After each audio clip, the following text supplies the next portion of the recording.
This bhikkhuna had deep spiritual connections from the past. She was the fifth princess among the 7 sisters mentioned in many previous stories.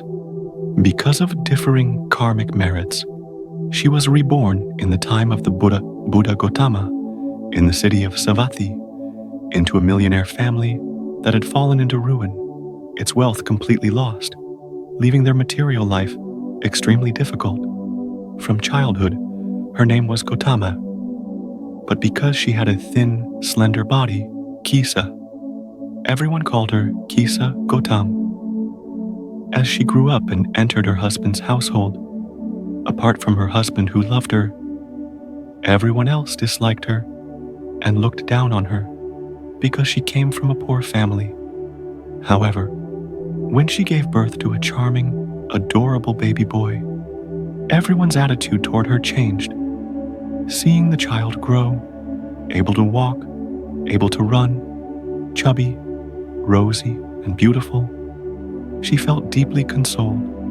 He became her joy, her pride. Yet deep within her heart, a subtle sadness began to form. In the past, they despised me and treated me as nothing. But once I bore them a healthy baby boy, lovely as a celestial being, they suddenly changed their attitude. Is this truly the nature of the human heart? Through careful nurturing and the delicate love of a mother, the child grew more obedient and lovable each day. Everyone cherished him, carried him, pampered him, as if he were a precious treasure. As for her, she knew clearly he was her second life. However, impermanence spares no one. One day, suddenly, without warning, a sudden illness of unknown cause struck, and the cold, merciless hand of death severed the life of the little child without the slightest pity. Like someone mad, like someone deranged, Kisa Gotami carried the child's lifeless body in her arms, wandering through every alley and every corner, begging people to save him. She could not believe he had truly died. Everyone looked at her with pity. But what medicine could bring back a corpse?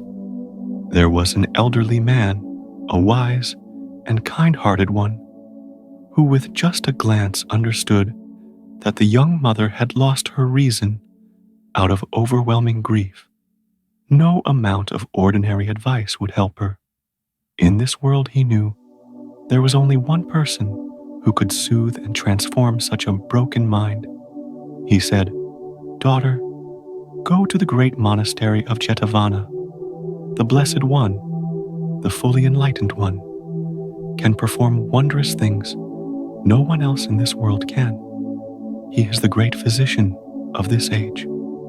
Hearing his words, the young woman carried her child's body and asked for directions to the great monastery. The Buddha had long known of this woman who had wandered in suffering across lifetimes. Therefore, on that day, he intentionally waited for her. When she cried in anguish and begged the Buddha for a miraculous medicine to save her son, he radiated loving kindness and said, "Kisa Gotami, the Tathagata can save your son, but on one condition." The young mother held her breath, stopped crying, her eyes wide with hope.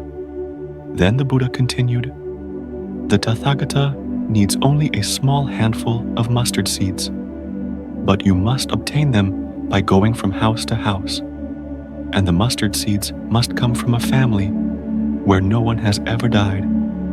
Only such seeds will have the power to restore your child to life." It is told that the young woman carried her son's lifeless body and knocked on every door, asking for a handful of mustard seeds from a household where no one had ever died. And in house after house, she heard replies like these: "No one has died? What a strange request. My father died, my mother died, my grandchild died. Just recently, 5 or 7 people in this family have passed away. Mustard seeds? We have plenty. We could easily give you a whole handful of them. But listen, child.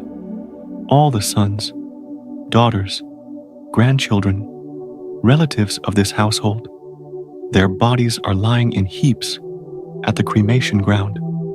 After only a few days wandering through the entire city, the young woman suddenly awakened. Everywhere, there are people who have died. There is no family untouched by death. The Blessed One has taught me in such a gentle, meaningful way to help me see the truth of human life. With this realization, she quietly carried her son's body to the charnel ground and gently laid him upon a mound of grass. Her mind sank into a deep stillness. Perhaps the hidden door of truth, opened by karmic connections from long, long ago, had finally begun to reveal itself. She looked inward. She looked outward at the world, at all existence. At that very moment, in that very instant, the Buddha used his supernatural power to help her become completely clear, completely lucid, and she uttered into the open sky this verse: "This Dhamma is not reserved for one village, one hamlet, or one family. It favors no one. It belongs equally to all beings, humans, animals, maras, devas, and even brahmas. Such is the Dhamma of impermanence." Returning to Jetavana as an entirely transformed person, fully restored in clarity, she prostrated herself at the Buddha's feet. The Blessed One asked, "Kisa Gotami, where is the mustard seed? Have you found the mustard seed from a household where no one has ever died?" She replied, "Bhagava, the mustard seed has already fulfilled its purpose. Its task is complete. I have clearly seen the truth of impermanence in human life. Please, O teacher, continue to guide me." The Buddha delivered to her a short discourse. He said, in essence, that as beings travel through life, moving along its winding paths, they typically have no true purpose. Everywhere is deception and unreality. Everywhere are illusions and false longings. Everywhere is emptiness and darkness. Thus suffering arises in endless layers. For one who is wise, who possesses eyes that truly see, once those eyes have opened, once even a portion of the truth is seen, there is only the need to be diligent, to make effort, and to set out on the path. Countless foolish people gather the flowers of sensual pleasure, gather the fragrances of sensual delight, gather objects that are pleasing, attractive, and pleasant.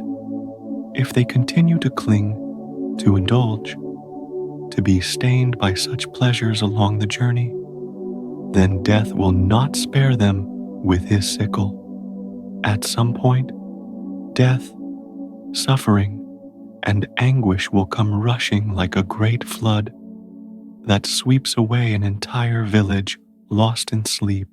The meaning of that teaching is summarized in the following verse: "Those who still gather flowers and scents, lost in delight, steeped in clinging along the path, death will seize them instantly, as a flood sweeps away a village deep in sleep."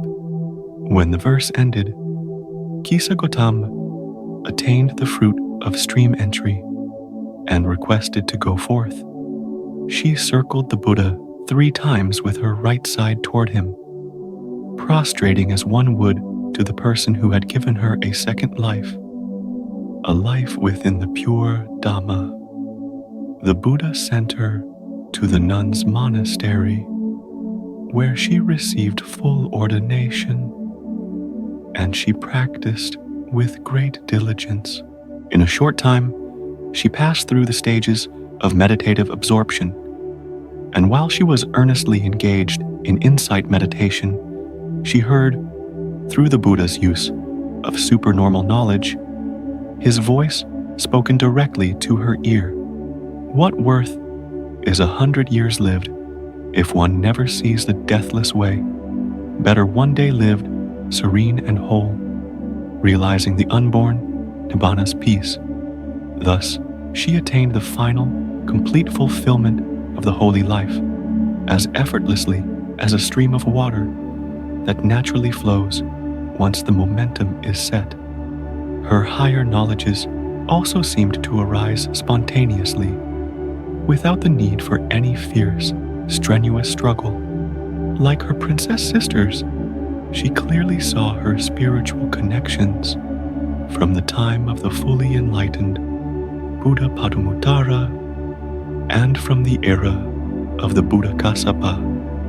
And now, in this very life, they had all reunited in a wondrous way within this Dhamma. She also knew that all 6 of them had attained arahantship, each possessing different higher knowledges and abilities in the work of spreading the Dhamma, making the Sangha rich, fragrant, and diverse in its service to beings.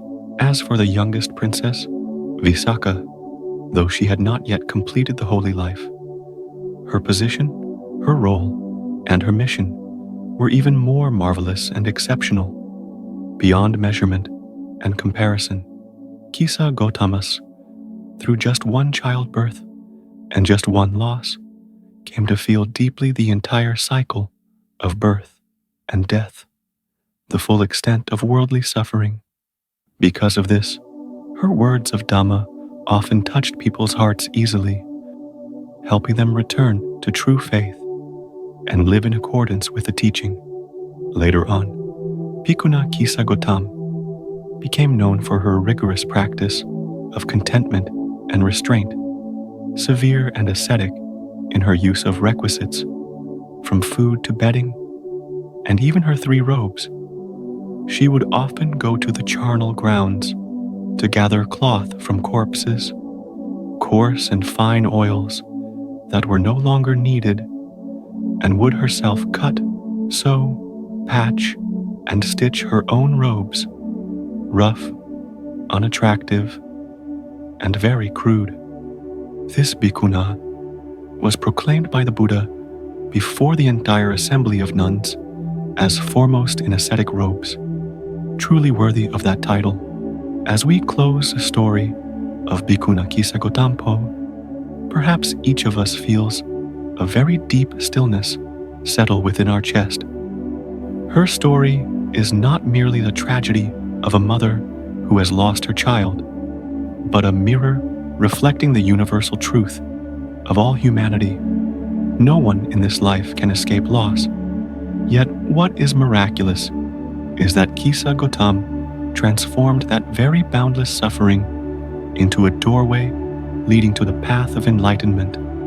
In the moment, she ran everywhere seeking a handful of mustard seeds from a household where no one had ever died.